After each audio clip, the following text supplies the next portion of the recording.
Hello everyone, so I'm the last person. I guess they were all waiting to go to the reception, so I'll try to make this as entertaining as possible. Taking into account that we're talking about public safety and crime. I'm Dr. Giménez Santana. I'm assistant professor at Rutgers University School of Criminal Justice, and I'm the director of the Newark Public Safety Collaborative. The Newark Public Safety Collaborative is part of the Anchor Institute of Rutgers University as an anchor institution, and other anchor organizations in Newark that have come together in order to create the NPSC. Is a group that we basically try to bring data. So it's a data-driven group where we bring different partners, developers, law enforcement, city hall officials. I will show you a slide with all our partnerships. The idea is, how can we cooperate? How can we work together in a way that not only is about coming together around the table, but how we can bring data? How can we be data-driven? And it's something that I think is becoming more and more the norm in the way organizations work, but it wasn't there before anymore. There was no other organization like ours before. The organization started at the end of 2018, so we are pretty recent. We just started about a year ago, but our success has been, as you will see, things have been working quite smoothly since the beginning. So what is the mission statement? What is exactly the NPSC? The NPSC enhances the operational value of existing technology. So now, for example, as the previous speaker mentioned, the police department have data. But that data is just sitting down there. How can we operationalize that data? How can we utilize that data in the decision-making process? And that is something that this organization wanted to put some value to.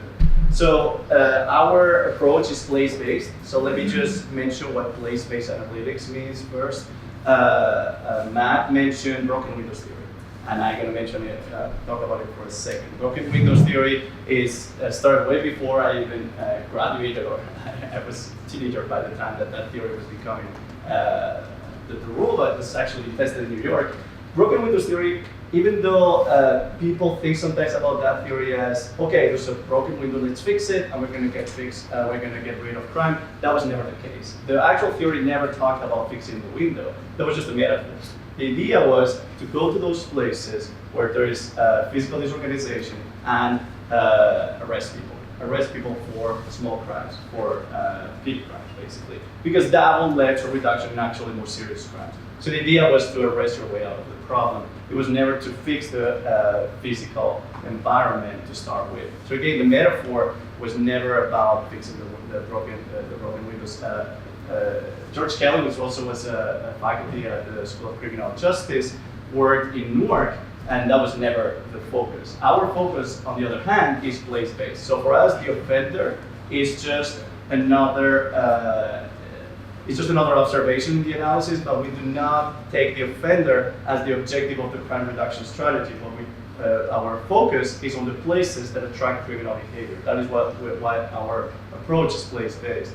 So we are interested in identifying places that attract criminal behavior. So being close to a park, does a particular park or a particular grocery store or an abandoned building or a vacant lot, do those places attract criminal behavior?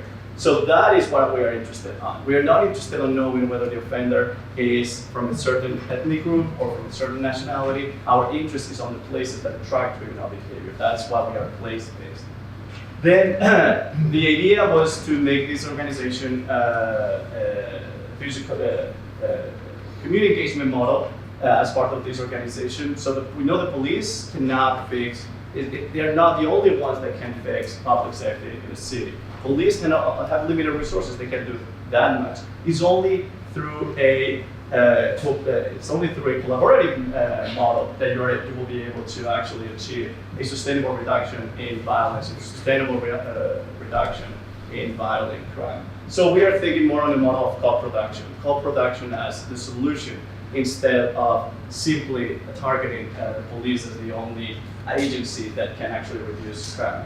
And of course, given the fact that we are data-driven, this will be done in a transparent and civilly just way, because our decisions are not based on gut feeling, they're based on data.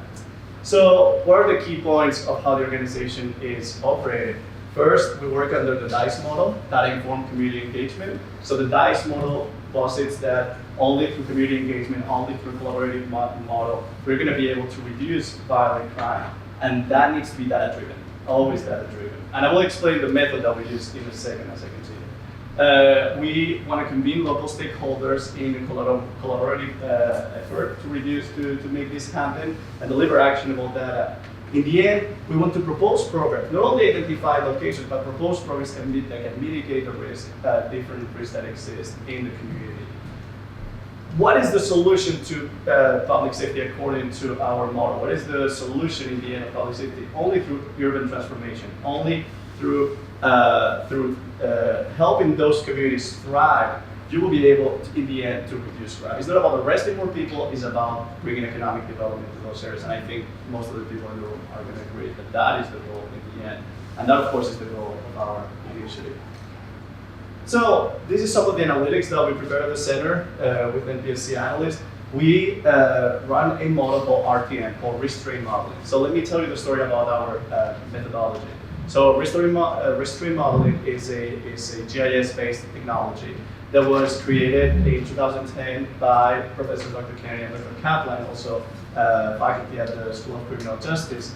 The method, basically what it does is it, over a map, so over any jurisdiction, it could be as large as a city, as small as just a city block or a street segment.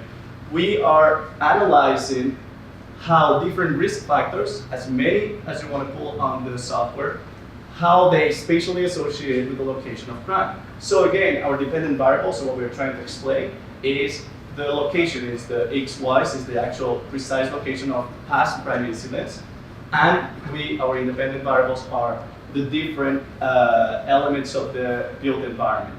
What elements of the built environment are we analyzing? An array of things, like bars, restaurants, clubs, abandoned buildings, vacant lots. Let me, for example, give you, given that we are talking a lot about decay and life, abandoned buildings. You will say, how do you know where exactly every single abandoned building in the city of Newark is located? And that was a question that we had to answer a year ago. But thanks to collaboration with the police department, police department knew that the fire department does a survey every single year where they go around the entire city of Newark and they gather data on every single abandoned building. So we have an actual database with the exact location of every abandoned building. Is the database always updated? Unfortunately, only every year. So as we know, abandoned buildings sometimes are demolished, sometimes they are occupied, sometimes they stop being abandoned.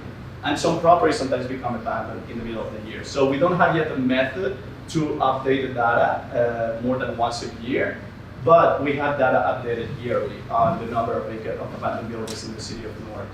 In the city of Newark, there's a total of 1,350 abandoned buildings throughout the city of Newark. Most of them concentrated on the west and southward areas with the highest violent crime rates.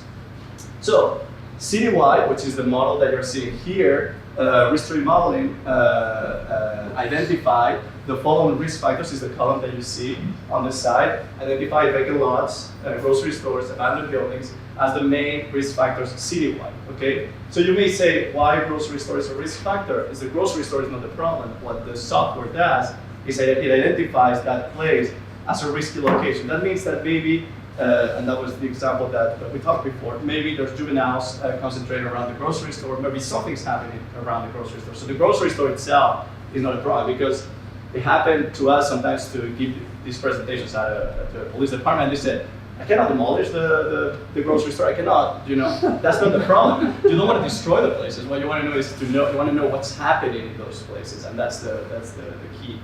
So something we found in Newark is that Newark was extremely diverse. So even though citywide, those are the risk factors that appear to be most significant, when the analysis was more focused to the southward of Newark, you see a complete change in the risk factors that on our analysis.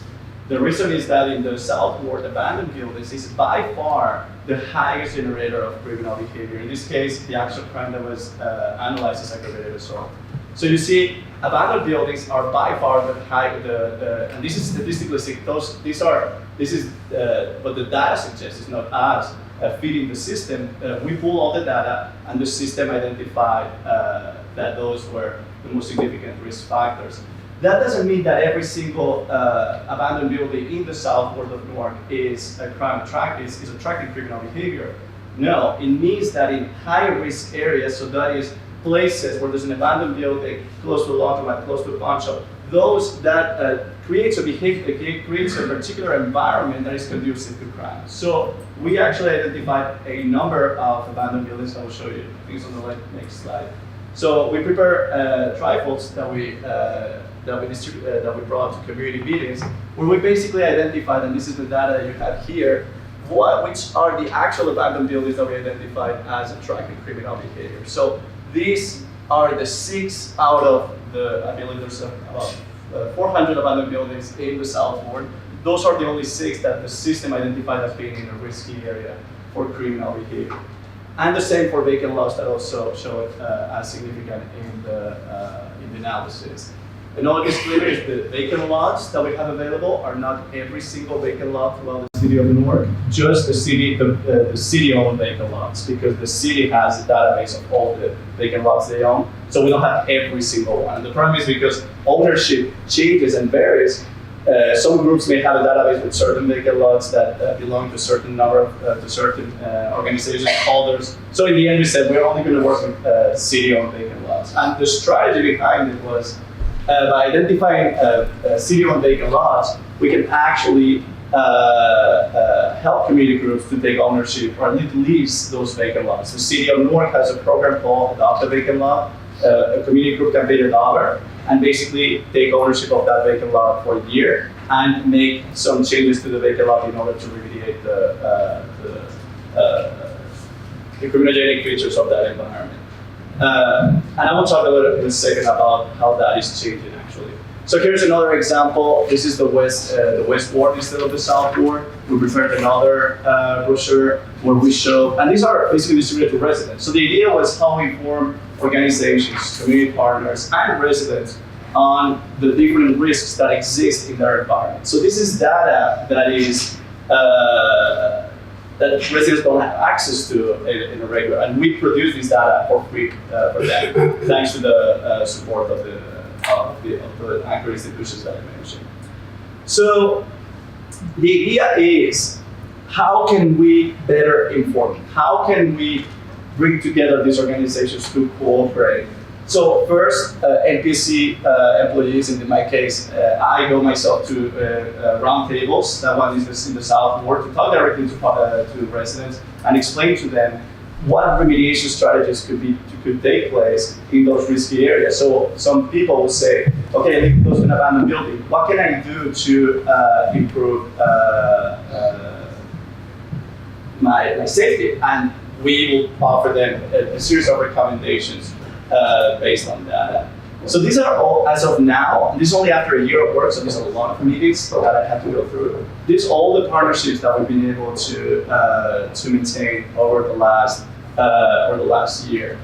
These groups, so as you can see from the City of Newark and the Police Department, all the way to private funders and even the utilities company, BSCNG, and community groups like police, NCST, health providers, Habitat for Humanity, I think I've heard it before, developers like RPH Group.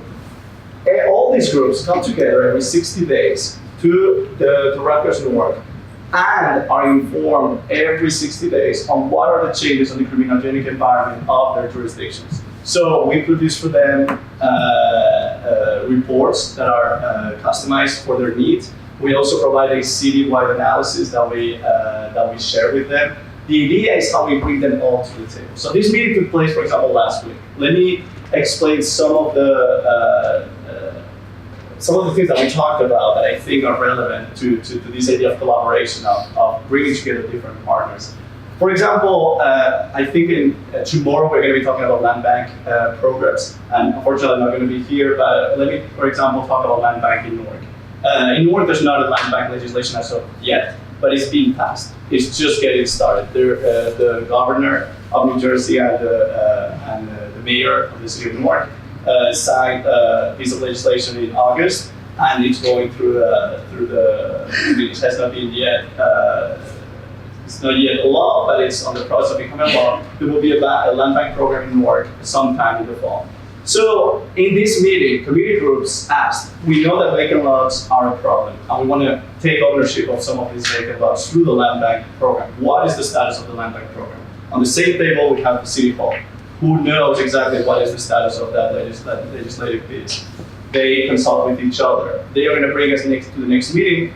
We have deliverables where they need to bring us what is the status of that piece of legislation so that we know how community groups can start purchasing those vacant lots or abandoned buildings in order to improve those areas. So on the same table, you have the people that are able to have the means to do something next to those to local government and other local stakeholders. So it's a very powerful group that basically is able to come up with solutions that will be harder to come up without that type of that group taking place.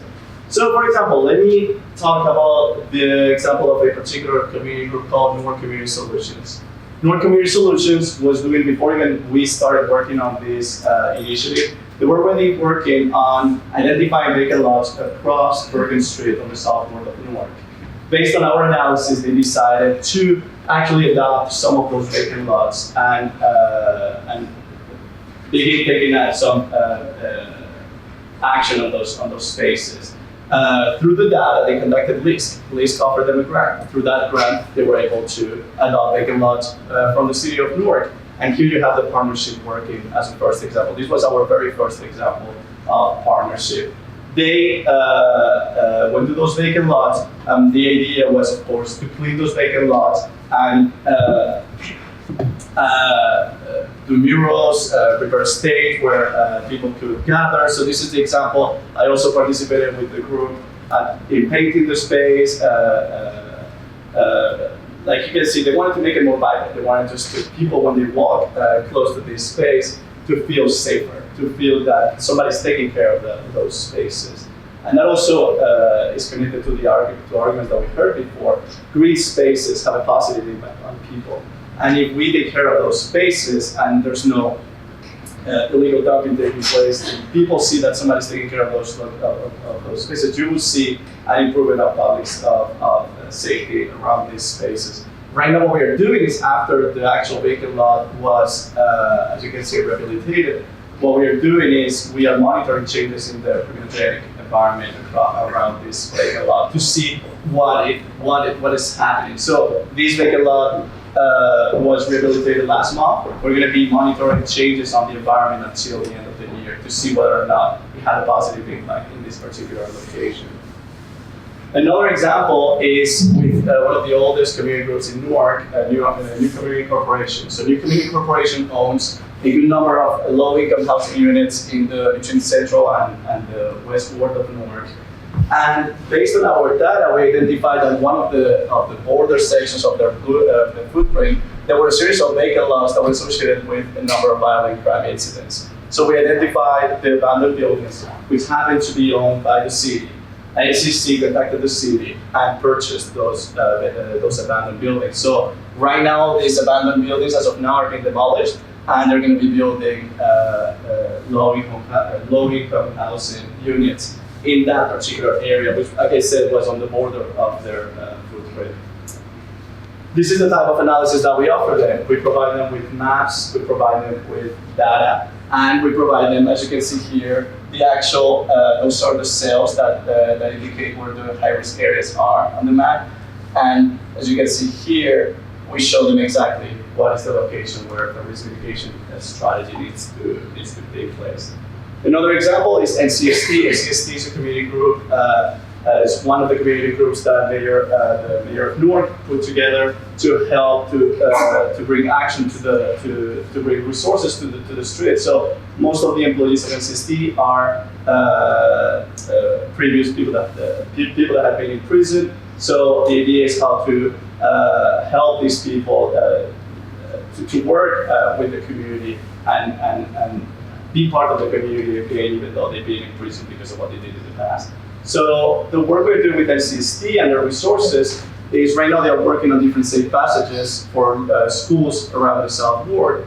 What we did is we identified locations with a higher risk, not only higher risk of crime, but also with actually exposure to crime, meaning hotspots for crime. So we overlaid those two pieces of data, and we actually were able to provide them with intel on what could be the best location of the safe passages to school. So the idea is how to help children get to school based on data and not just based on on whether subjective or method they used to establish the safe passages before we met with them.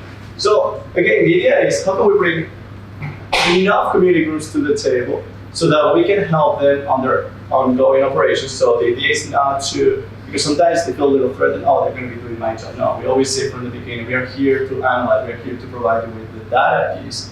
You are going to be able to do the job. You're going to be able to be more efficient in the way you allocate your resources. And that is something important because sometimes community groups get a little pushy. They think, oh, you're coming here, you're invading my space, and they are very protective of their space. On the contrary, they realize that we want to credit them.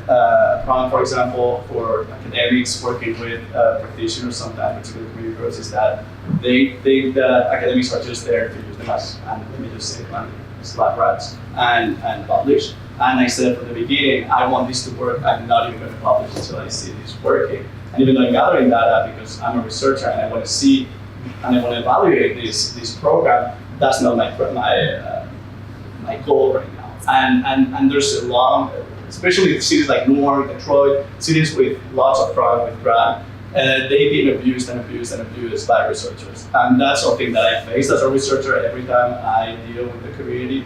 And it's something that is important to acknowledge. You need to put yourself on their position, and you cannot take for granted that what you need is what they need. So it's important to provide, but at the same time, to be humble and understand that they also have their problems.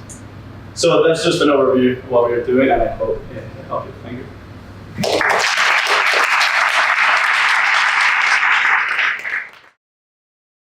Does anybody have any questions? Good afternoon, Marlon Molina from the City of Mount Vernon. For the community engagement, can you share some details about trust issues, specifically also with undocumented residents? Whether, what kind of partnerships, or what was your approach, or were you able to engage them as well? Oh, anyone on the panel? Yeah, that's a problem that's gotten worse. The one thing we could do is I reach out to social service agencies who are working with these different communities, and the best thing we could do is educate them. What are their rights? How does the process work? And actually, when I get back, one of the projects I have in line with a priest that came over from England, which is great because he's new to the country and he wants to work with the police, and he said, what can we do? And I had the same problem on my radar. I said, so working with this priest, we're gonna get different social service agencies and basically hold a forum where people from different communities can come in to find out not only how to navigate the police, the court, but also health. A lot of them are not going to the hospitals or the community centers because they're afraid they're gonna be exposed. So we're gonna have not only law enforcement, social service agencies, someone from the Attorney General's office, but also from the healthy communities to educate them as to what are the options. That's the approach we're taking. No, and just to follow, I just met a few weeks ago with the grassroots movement in Newark. They are particularly worried about a section of Newark that has a high density of undocumented immigrants from Brazil. And one of the problems is that they do not report crimes to the police because, of course, they are worried about deportation issues, etc. So one of the programs that we want to partner with them, and they agreed on, is to educate that population by distributing flyers, for example, explaining that the police in Newark, being a sanctuary city, that's another factor, does not share information with ICE. Therefore, they can report anything to the police. The police cannot, because they cannot. There's those channels don't exist, and if they did it, they will get in trouble. They cannot talk. They cannot notify immigration of any event that happens in Newark, in a sanctuary city, and that is something that immigrants don't know.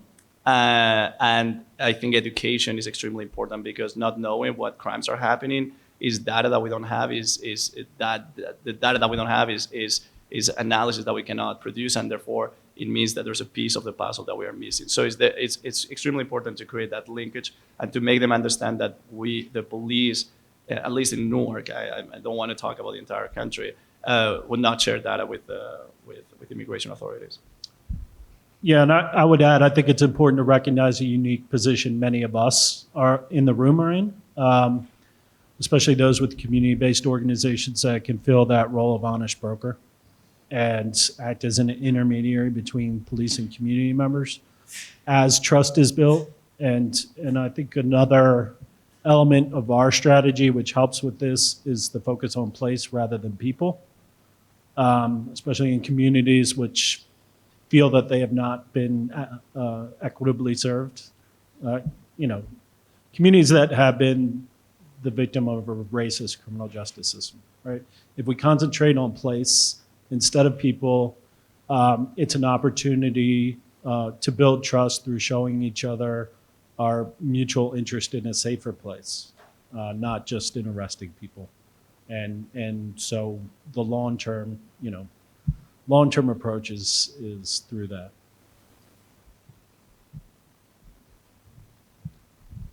One of the issues that we deal with in Rochester are squatters and vacant homes that have been abandoned. And our police department hands are tied when it comes to evicting them or helping us to move them out so that those properties can be reboarded or secured, and or sometimes taken over by the city for development rights. So how do your municipalities deal with that? In Providence, I know we have a nuisance task force, which originally was with the city, and it went with the police department and with different agencies. And the goal was to, how do you get a hold of that, who's holding the property? So it was no longer just the police department. We don't have the resources to do that research. So right now it's with our Attorney General's office. So we have a partnership with the police department, the Attorney General's office, and you bring different city services as well. And they do the research and help bring the owner or the institution that owns that property to the table. I mean, if it's a squatter in there and I've condemned it, you have the right to go over there and take that out because you posted it that no one's allowed in that property if it's abandoned and condemned. So that might be another way of getting them out. I mean, that's kind of like what we do. In Providence, we wouldn't be able to do that because that's still, it's not public property. We can't walk in there and take them out of there. We need who's the guardian of that property, whether it's a bank or who's holding the title. And that is a very important issue even for us. That's why we began, given that our initiative just started a year ago, we began with just both publicly owned vacant lots and publicly owned abandoned buildings, abandoned houses, because those are common in Newark, because there's an easier path to take ownership of those spaces in collaboration with the city. When it comes, I don't know exactly in your jurisdiction, but for example, in Newark, a large portfolio of houses are owned by investment companies. It's impossible to talk to them so they're not regular landlords that you can call and ask them to take action. In the end, some of the programs that we are pushing through the initiative is how can the city force the owners of those abandoned buildings to take care of the space in order to help mitigate those risks. And that is pieces of legislation that need to be passed. So in the end, it's extremely complicated, I agree, and it's a very important puzzle to fix. Yeah, and I think the question's illustrative of the need for collaborative partnerships, right?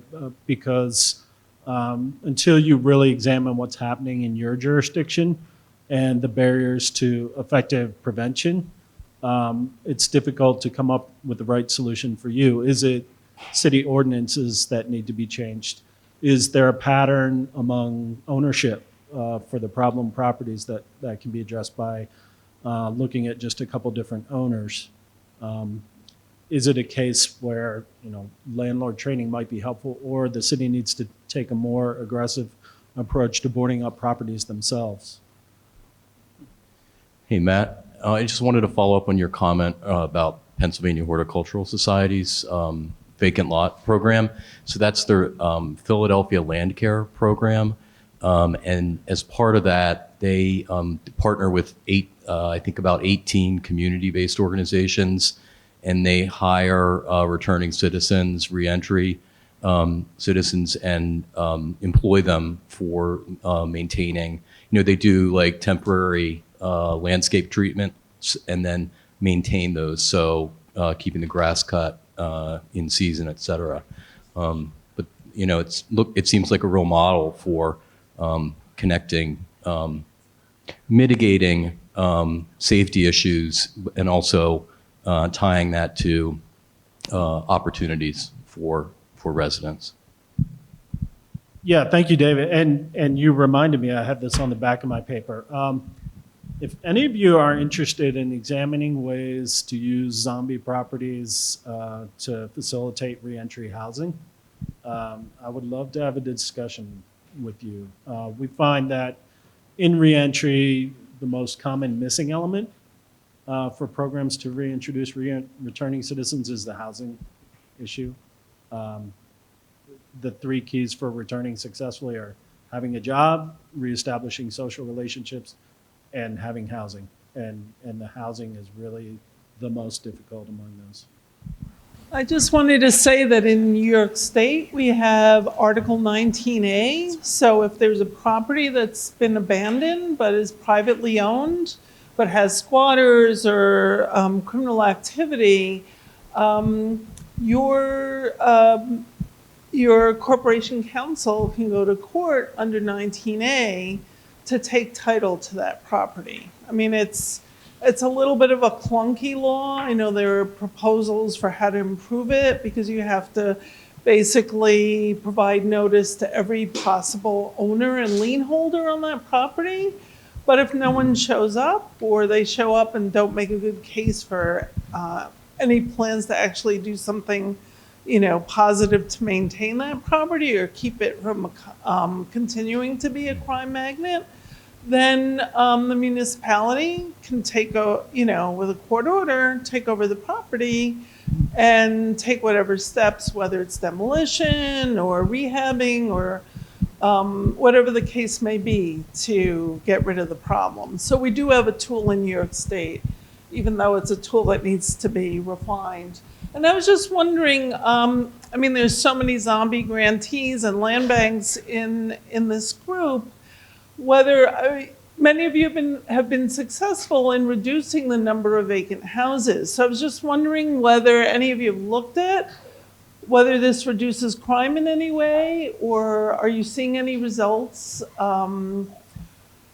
Are you working with your police department? So I'm just throwing a question out to all of you, because you're on the ground in the neighborhoods, you're doing this work. I'm Sam Wells from the city of Albany. We had our police department notify us of a property that was becoming a nuisance. It was a vacant property near to one of our schools where kids would go to hang out after school, and they'd set small fires in the property. So our police and fire departments were going there on a weekly basis to not only clear the kids out, but also prevent a fire from occurring and breaking out. So we brought a small task force together, including the county, our police, fire departments, Department of General Services, and buildings and codes, and essentially performed an emergency stabilization on the property, where we used HUD board ups to properly secure the building, cleared out all the overgrowth and bushes to make sure that neighbors could actually view the property, and replaced all the fencing with see-through fencing that actually worked and kept people out of the property. And since then, we've had 0 calls to the property since. So There's we've had success in working with those kind of groups. So Matt mentioned at the beginning of his presentation the Philadelphia experiment, which actually gained came on the news. The approach is very similar. The idea is on a vacant lot, if you want to mitigate the risk created by a particular vacant lot in a particular setting that is attracting criminal behavior. First of all, you want to reduce illegal dumping, which is one of the first things that happen. The problem is that you will say, okay, I clean up the vacant lot, leave, the next day, there's again, illegal dumping. So how can I stop people from dumping stuff on that vacant lot? The first thing is the small fence idea. The small fence is a very small fence. It doesn't need to be particularly high. Goes around the perimeter. That already gives the sensation to the people, the feeling from the people walking around that there's somebody taking care of that space. They will think about it twice before illegally dumping. Of course, when people think that no one is taking care, the illegal dumping keeps happening. That's one. Second, lawns, make sure that the grass is cut. Then there's other strategies, like for example, putting a little booth with books. Anything, I mean, it doesn't need to be, you don't need a major investment in order to make that happen. The problem really, and it's been our biggest issue, is ownership.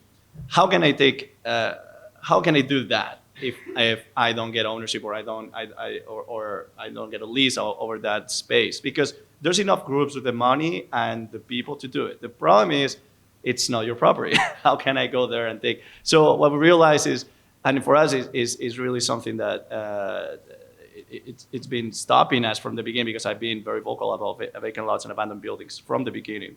Vacant lots have an easy fix. Abandoned buildings are more complicated. The boarding, I can show you the way they boarded up houses in Newark. Sometimes we walk on Street View, not even walking, just looking at Street View. You would not tell that a house is boarded up. It looks like somebody's living there. It's so well done that almost feels like someone is living there. So there really is out there a lot of ideas. There's a lot of ideas out there of how to do it in a way that actually mitigate the risk created by those environments. I was just going to give to Helene's question. So in Schenectady, with our land bank in coordination with our city, we've really taken a corridor neighborhood focus to a lot of our efforts. That means putting a lot of our resources in one area. It's usually about 3-4 year effort, take down the blight, identify opportunities for redevelopment, sprinkle in other programs. In Eastern Avenue neighborhood that we did, we saw a considerable decrease in crime and other illicit behavior. This neighborhood was a little bit easier than the next neighborhood we worked on, where there was some more prevalent drug behavior. In that neighborhood, as we took on, we used the powers of eminent domain through our industrial development agency to take on where most of the drugs were being sold. We decided to invest in a new library there, and we put a few other projects together, and with our demolition, we presented that with our public safety commissioner to the police department, and they were just totally engaged in the fact that, like, oh, development is talking to us. This is what's going on when I'm on the street. This is what I can talk about. And they have since taken a very proactive role, talking to the community, walking the beat, meeting with, we have a small business organization, mostly first generation Guyanese population businesses, and building new connections. So it's been pretty successful in our efforts. Adam Zarenko from the Albany County Land Bank. I just wanted to comment on something that is resonating with me. If you don't have a land bank, New York State has a lot of them, but there could be more, you can't get that site control. And so you're already starting in a tough position to work on some of these things. Our land bank in Albany has acquired a lot of properties, and it's been a combo platter on one block. We acquired and assembled a whole bunch of vacant lots, demolished 1 or 2 blighted buildings on the same block, and sold 1 or 2 more of those buildings we've acquired to someone who's rehabbing them. And I was just out at that block a few weeks ago, and our data source is a beat cop who came up to us and said, "You're with the land bank?" We said, "Yeah." He said, "Thanks for all your work here, because crime, number of calls are down on this block." And so I haven't contacted the police station yet, but the beat cops are the ones that know.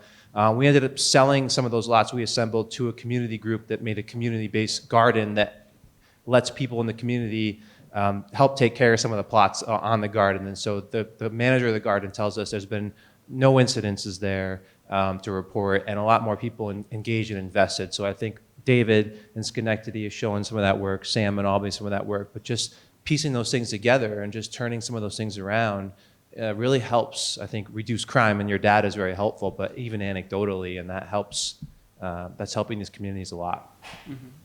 If I could, I'd add Tolga Morawski from Greater Mohawk Valley. I think the real issue that at least we've seen in our area, and we have a lot of squatters, where it's a drug issue. They're looking for a place to get high, looking for a place to spend the night. It's really been a challenge because what happens is it's not really a policing issue. It's a social services healthcare issue. And so what happens is the cops come and get them, they take them to the county, they go to jail overnight, then the next day they come back. And they know where the properties are, so they just play merry-go-round. You know, it's like, trying to stomp out the, whack-a-mole, So, it's hard to ever eliminate the problem without recognizing, especially with the drug issues, that it's really a social services and not a policing issue. No disrespect, on the police front, but it's just not going to fix the problem.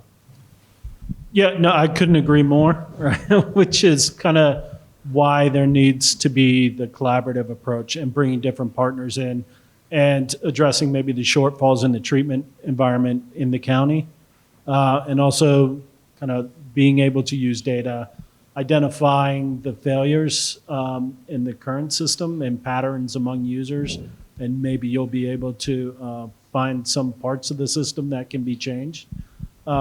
Before we go, I'd also like to just kind of leave you with a couple thoughts about, in our model, we solve or try to solve small problems in areas with big problems.